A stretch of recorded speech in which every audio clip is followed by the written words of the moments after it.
and ending chain migration was a prerequisite for any deal on the so-called Dreamers. But not so reassuring was when this went down. You turn on Fox News and I can hear the drumbeat coming. Right-wing radio and TV talk show hosts are going to beat the crap out of us because it's going to be amnesty all over again. And then the president basically seconded that emotion. Thank you, Lindsay. You know, it's very interesting because I do have people that are, let's just to use a very common term, very far right and very far left. They're very unhappy about what we're doing, but I really don't believe they have to be. Excuse me? Lindsey Graham hitting Fox News? So that's nothing new. But the president hitting the far right? That's adopting the language of his fiercest critics on the left and many in the open borders crowd. Pretty surprising. And then here was the pièce de résistance. This group comes back, hopefully with an agreement. This group and others from the Senate, from the House, comes back with an agreement. I'm signing it. I mean, I will be signing it. I'm not going to say, oh, gee, I want this or I want that. I'll be signing it. And here's the part that made Jeb Bush all warm and fuzzy. This should be a bipartisan bill. This should be a bill of love. Truly, it should be a bill of love, and we can do that. Wait, does that sound a little bit familiar? Yes, they broke the law, but it's not a felony. It's kind of it's an act of love.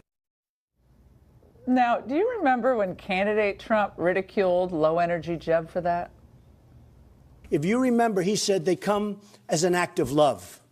Okay? Tell that to the families, and there are many, many, many families who lost a loved one.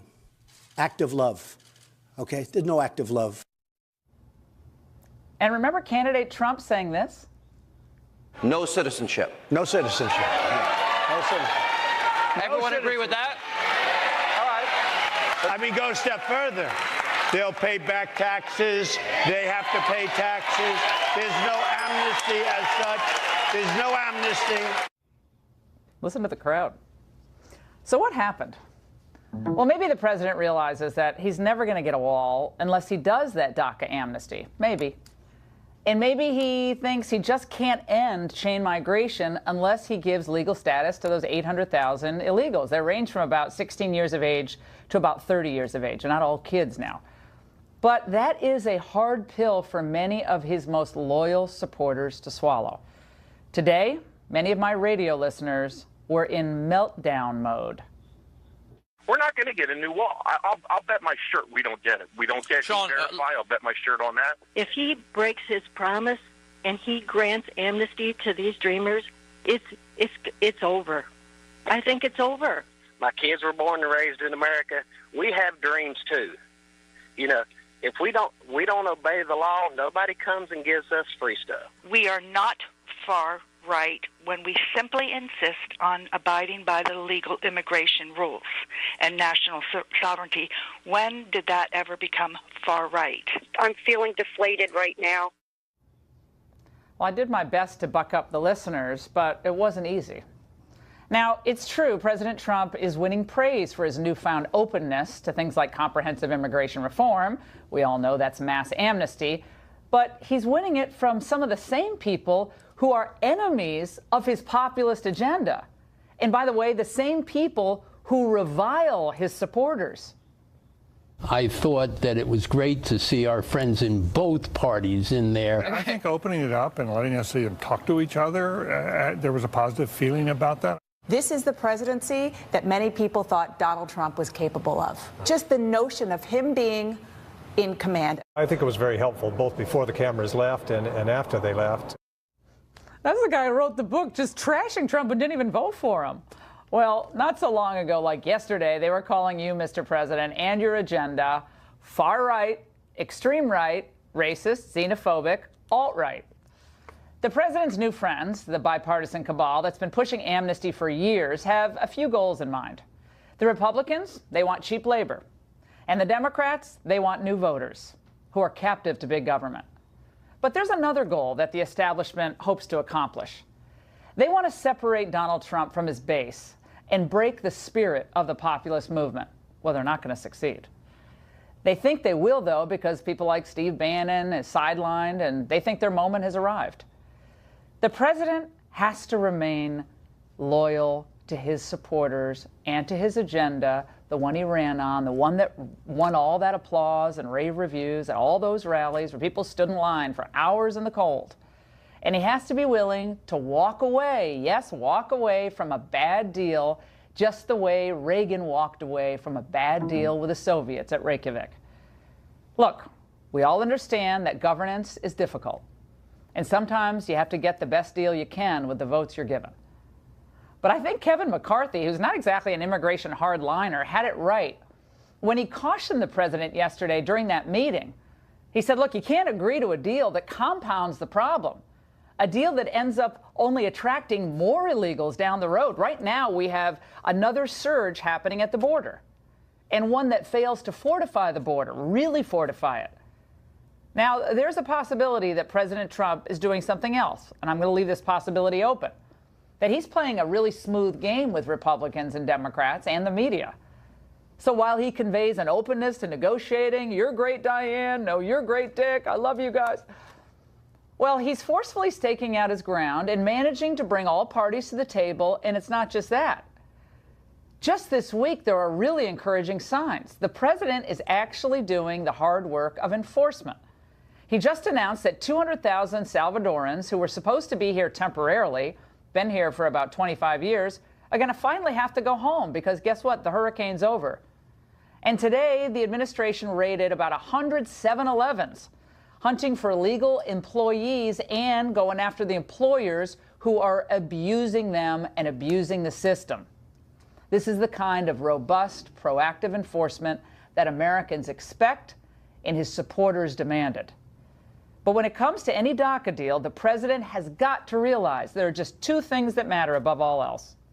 Number one, DACA is the only leverage the president has to implement his entire immigration agenda. And number two, Democrats favor granting citizenship to these illegal aliens because they believe it is the absolute key to achieving a supermajority, just like the one they currently have in California.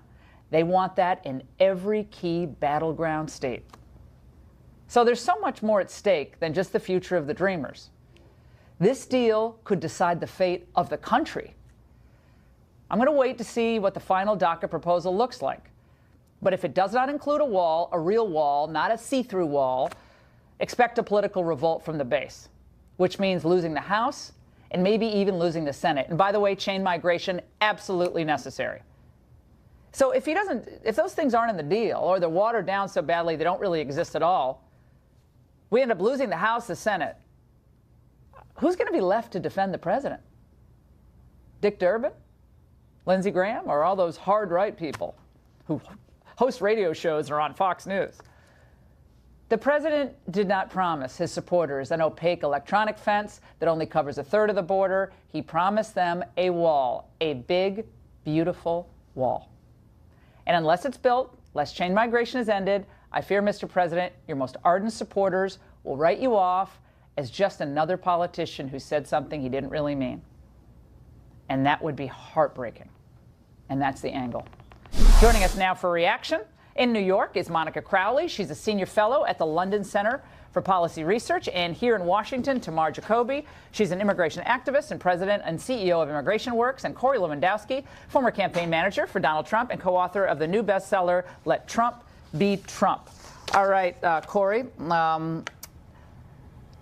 there are people, you heard my radio listeners, they are really worried. I want to hold out hope and reserve judgment for the final deal.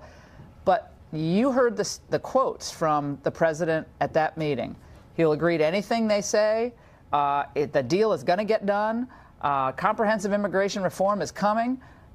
And just that alone, and then, of course, throw in the reference to the hard right. And people aren't too happy, the ones who actually stood in line in the heat and in the winter weather to see him.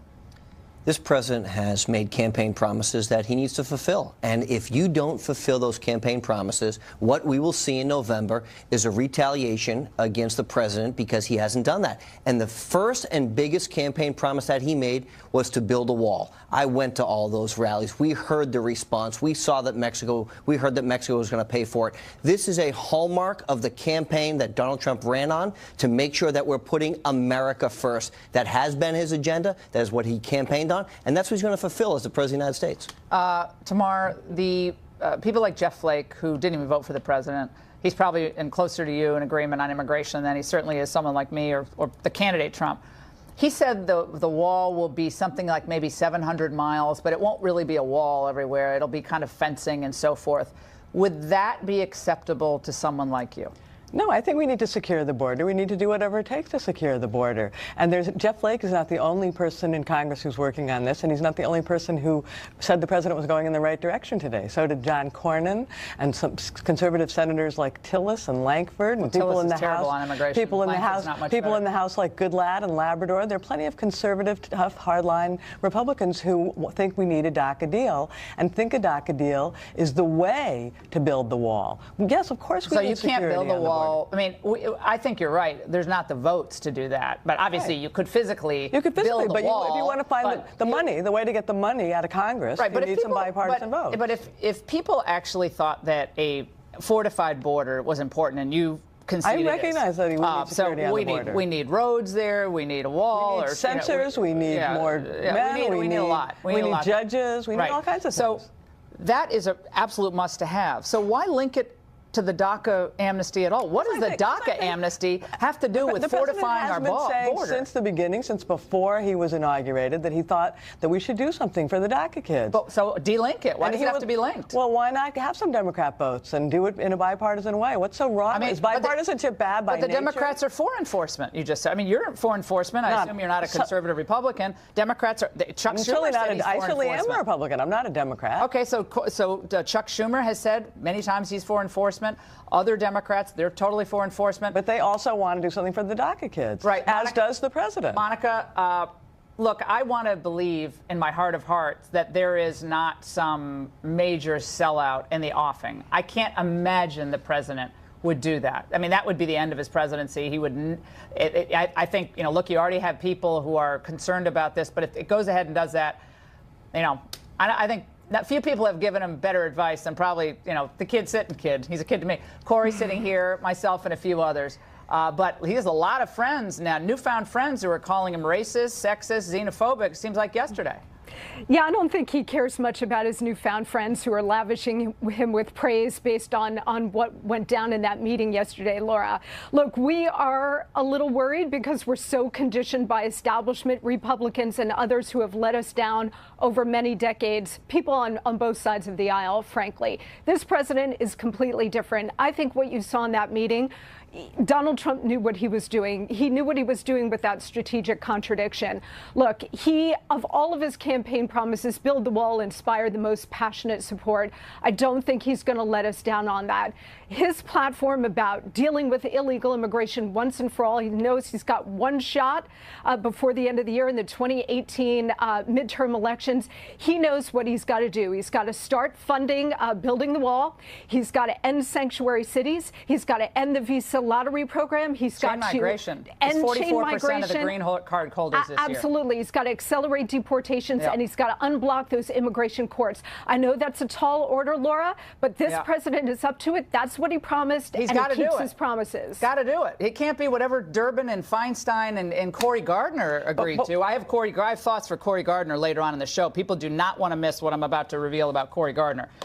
Lindsey Graham said this today to any of us who would dare criticize these tactics. Let's watch. Those folks don't have to solve problems. The president does. He's got to work with Democrats to fix problems like immigration. They don't. They're pretty much outliers when it comes to where the American people are. His job is not to sell books. His job is not to carry a TV show. His job is to solve problems. Oh, thanks, Lindsey. That was we didn't realize that. He's actually the president.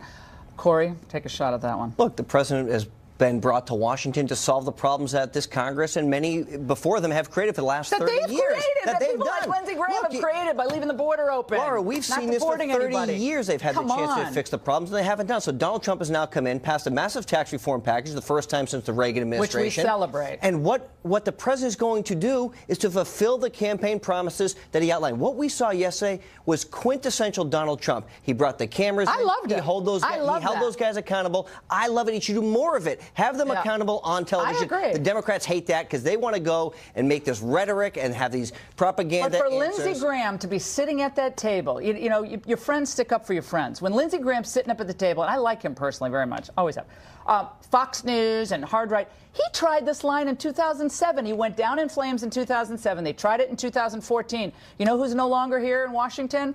John Boehner and Eric Cantor. You know why they're not here? Because they sold the country out primarily on immigration. Tomorrow I want to go with you on this. On the issue of chain migration, the Democrats have said, who I've been able to interview, they are not for reductions to chain migration. What is your sense on this?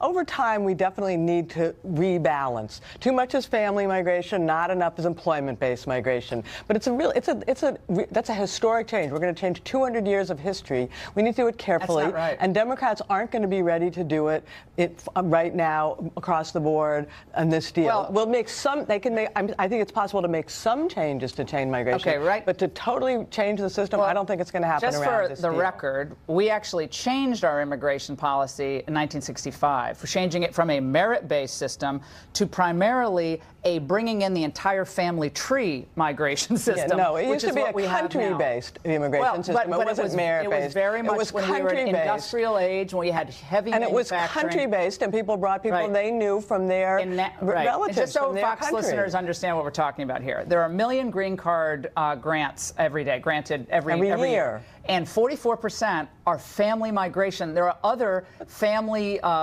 recipients that come in. Only 18% are jobs-related immigration. But the families work too. The families work too. Second cousin twice removed. The adult children, the aunt, the uncle. No, thank you. 99.9% of the families work, and families are. Republicans believe in families. They're cheap labor for the businesses that your group represents. Families create a social fabric. Oh, like American families aren't the social fabric. Yes, we got a lot of families. But why would you rather have a bunch of single man workers and not families? So they're better than we are? No.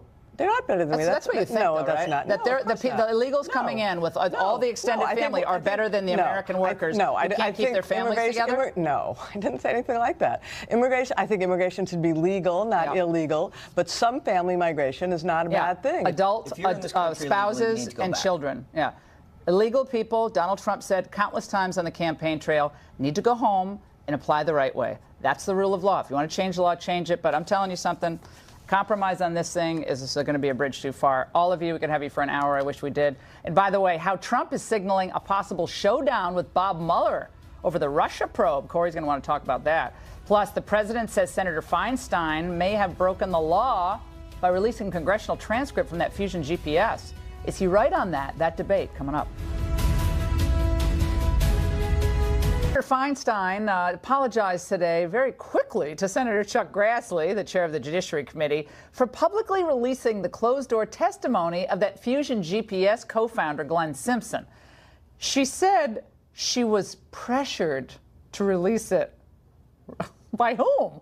And then she added this ridiculous apology to the senator.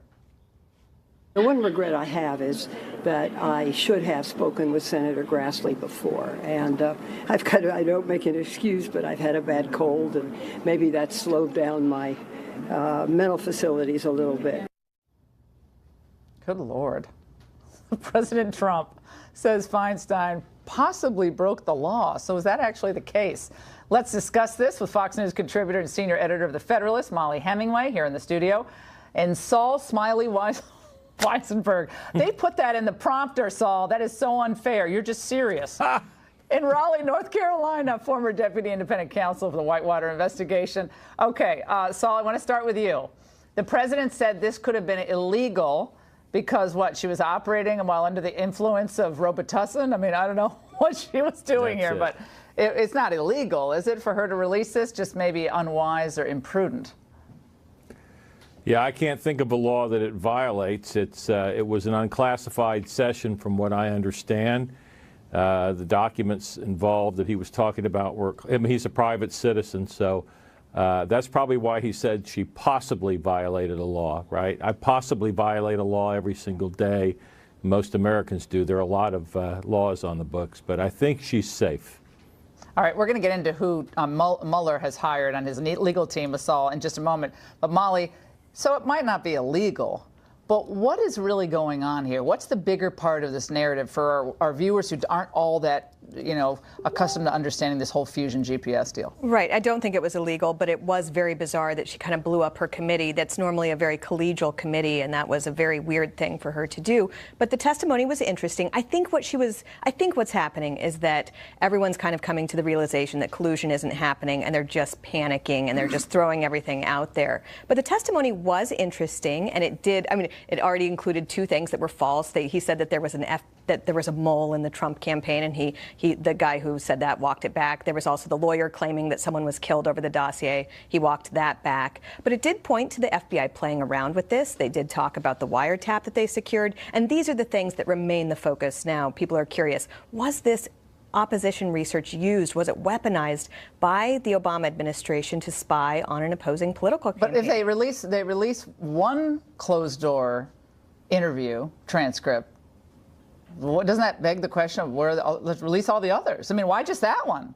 Right. I mean, the reason why you don't do it is because the investigation is still ongoing and you can corrupt witness testimony and whatnot. Right. But yeah, right now, the actual movement is to declassify that application for the warrant that was used spying on the Trump campaign. So doing this was not a wise move if you're not wanting that to be declassified, because the pressure ramps up. Saul, I want to go to you on what the president said today, and we have the soundbite about perhaps being interviewed by the special counsel. Let's watch. Sure. Are you open to meeting with him? Certainly I'll see what happens, but when they have no collusion and nobody's found any collusion at any level, it seems unlikely that you'd even have an interview. Well, he didn't really answer the question, but can he rebuff requests to be interviewed, and what would that then portend? Well, Mueller's got all the leverage here. Yes, he can rebuff it, just like Clinton rebuffed our 5 or 6 interview requests, and then Mueller can issue a grand jury subpoena. And then what's the president going to do? Is he going to invoke the Fifth Amendment? I think that'll be hard to keep secret, and I think that'll be very tough. So really he's faced, by the way, if he was a normal client, a white-collar client, you would absolutely decline to have him speak with Mueller. And if you were subpoenaed to the grand jury, you would say we're taking the Fifth Amendment. But again, because he's the president, he's not a normal client. So he's got 2 options. You either have an informal interview with your lawyer in the room who can help control the situation, or you send him into the grand jury where he's all alone. His lawyer is outside, but realistically, he's not going to step outside after every question and talk to Ty Cobb. So I think if Mueller really wants to interview him, he can force it by issuing or threatening to issue a grand jury subpoena. I think the best thing for the president to do in that instance is to have an informal interview, if Mueller will allow it, and he certainly should, with Ty Cobb in the room with him, and to have it recorded. Unlike Hillary Clinton, Molly, and Donald Trump made this point, no transcript, no recording. She did on the 4th of July weekend. The president always hammers that point, and he's right. Hillary Clinton seemed to just skate on this. Right. If he could get that Hillary Clinton special where they don't record the interview, everyone around you gets immunity, and you've already decided beforehand that you're not going to press any charges, that would be a great deal. But I don't think he can fight a subpoena if it comes to that. All right. Thanks, guys. And by the way, Mueller's a real prosecutor, see? Yeah, he actually is a real prosecutor, and he's hiring more people. He hired that cyber crimes expert, which is not a sign that they're closing down this investigation anytime soon. And by the way, guys, have you caught this guy's latest act? This idiot is the president. Well, my response to Bobby De Niro and the Me Too movement targets another actor. Stay tuned. All right, keep it locked here because it's time for our Seen and Unseen segment where we expose what's really behind the big culture stories of the day. And first up, Robert De Niro, who's truly one of Hollywood's iconic tough guys. But his act isn't so award-winning when he talks trash in the real world of politics. This idiot is the president.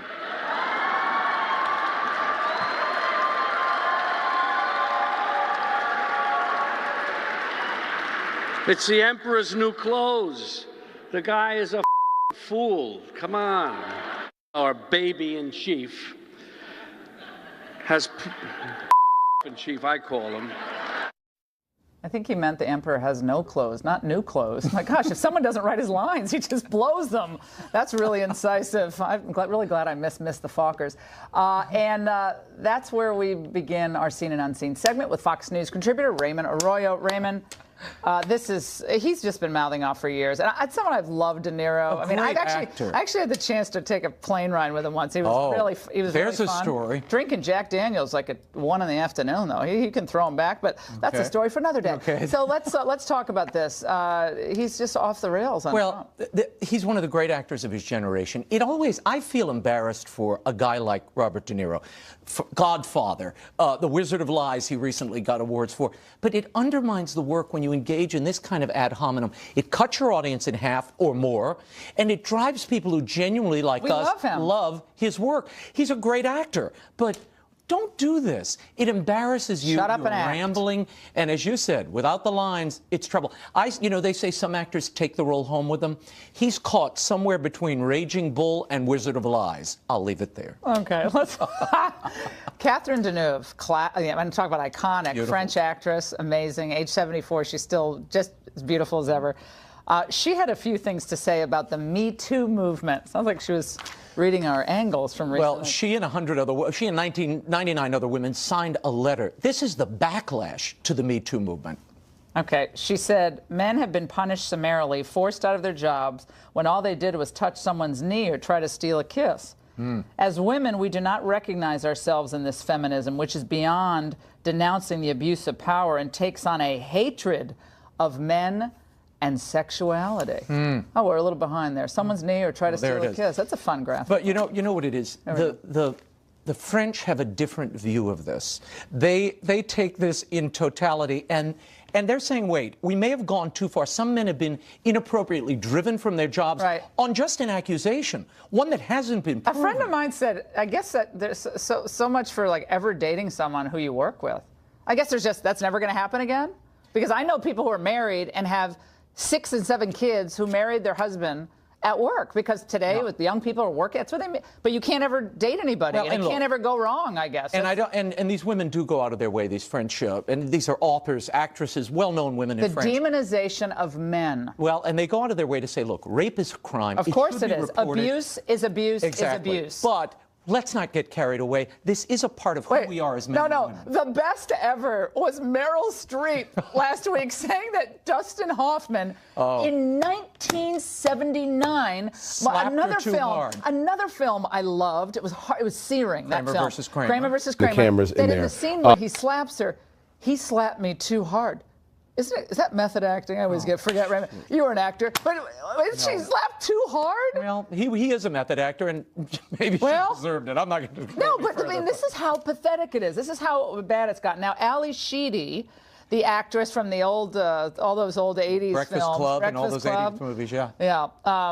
She never did do the Dinner Club. That was the sequel. She ended at Breakfast. She actually called out actor James Franco after he was at the Golden Globes Awards, and she said, James Franco just won. Please never ask me why I left the TV and film business. Basically saying that he was She claims with 2 other actresses that there was some chicanery going on. One actress on Twitter, after he won the Golden Globe for a movie appropriately called The Disaster Artist, she claims that he made her take her clothes off for a film. Another claims that he seduced a 17-year-old, which he's admitted to. Oh, wait, we have a film out that's nominated for all these awards of an adult man seducing a 17-year-old boy, and that's called the most amazing. I mean, Call Me by Your Name. Call Me by Your Name. I always forget the name of the film. It was nominated. Well, apparently you can't remember. I can't call it by its name. I can't remember it at all. But that's like the epic art house film of the year.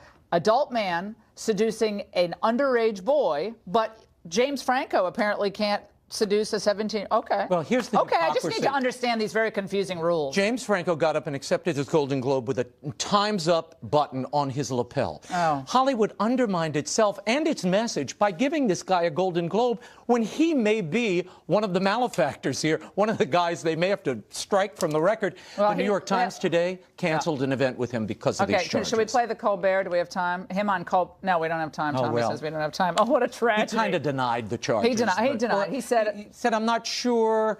I'm here. No, this is my favorite. I'm here to listen and learn and change my perspective, don't you know? Where it's often I'm completely willing and I want to. Oh, again, if someone doesn't write their lines, they're really bad writers of their own. Raymond, thanks so much, Thank as you, always. And up next, I confront a transgender politician who's led an effort to ban the words he and she from my old home state, Connecticut's Stanford legislative rules. Go away.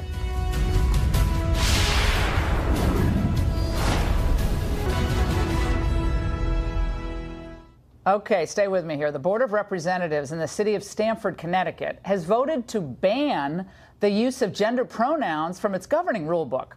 That means people can't be referred to as he or she in the city's written rules. Don't they have bigger problems in Connecticut? One of those who proposed the change is my guest, Raven Mathern, the state's first openly transgender elected official. Welcome, Raven. It's great to see you. How are you? Doing good. Thank you so much for having me. Absolutely. Okay, so get me up to speed on the pronouns, because in New York, you can't use he or her or she or him at all. I guess you have to use Z or her, Z-E or H-I-R, or you can use they or their, and you can be fined if you don't use the right pronoun in New York. You actually can be fined. No. So you're not quite there. So explain your situation. To be honest, I'm not too up to date on New York State's laws, as my stuff happens in Connecticut.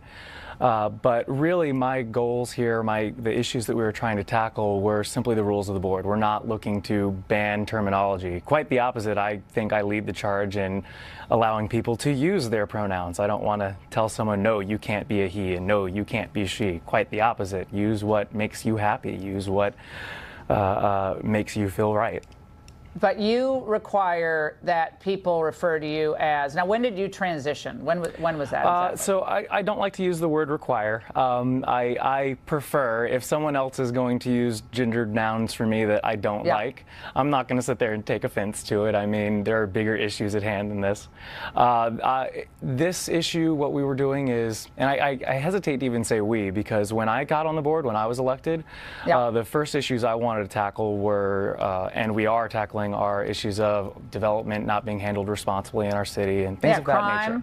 Yeah, crime, these are the issues taxes. These are what are actually important. Yeah, you know what, Raven, you know what I was thinking? I grew up in Connecticut in Glastonbury, not too far, but nice. Beautiful area. A little bit of a drive from you. But Connecticut has so many problems. Yes. Losing jobs, losing gosh. businesses, taxes. Like, I don't care if you're transgender, gay, straight, whatever you are, but if you're in politics in Connecticut, save Connecticut. Because Connecticut is going down the tubes, in my view. So when I read articles about pronoun changes for the rule book and Stanford, I like, my God, I keep seeing my face in the newspaper and laughing. I think it's a little ridiculous, to be quite honest. When I was elected, there were other members of the board. We were in the middle of reviewing all of our rules. There was, I want to say something like 30 rule changes we were doing. I could be wrong about that, but there were quite a large number of them.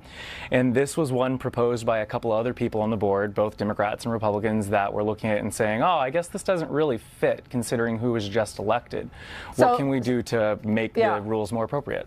So you weren't even the real driving force behind this. There was some correct. I was not feel good, do good other members of the board. That's wild, given all the things that Stanford and all the other towns and cities in Connecticut face. That's actually incrable. Like, you can be someone who just tries to work to fix Stanford instead of focusing on pronouns, which it seems to be that you don't even really. You're not really even all that worked up about it. Well, what I think is funny is it keeps being said, oh, that we're focusing on it. And meanwhile, when we were at the board of at the January 2nd meeting of the Board of Reps, The meeting lasted, I want to say, maybe an hour 45 or something along those lines. And there were a lot of heated discussions. There are a lot of controversial topics that we're trying to tackle right now. And this was a tiny little asterisk next to it saying, oh, we got a transgender elected official, and now the rules match as well. Okay, well, we appreciate you joining us. We wish you the best of luck. Of course, thank you so much. All right, absolutely. And by the way, you know that frequent Trump critic, Senator Cory Gardner, who was in that DACA meeting yesterday? Well, he now vows to block the president's judicial nominees over pot. I kid you not. Stay with us.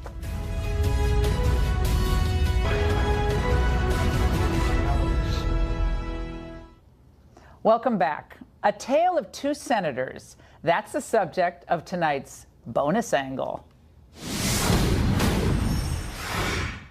First, Republican Senator Cory Gardner. He's an affable, attractive first-termer from Colorado.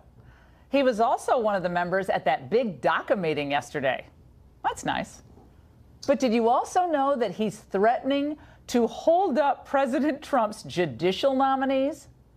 It turns out that Gardner is upset because Attorney General Jeff Sessions announced that he won't prevent federal prosecutions against marijuana sales and possession, even in states like Gardner's that has bowed down to the big weed lobby and legalized it.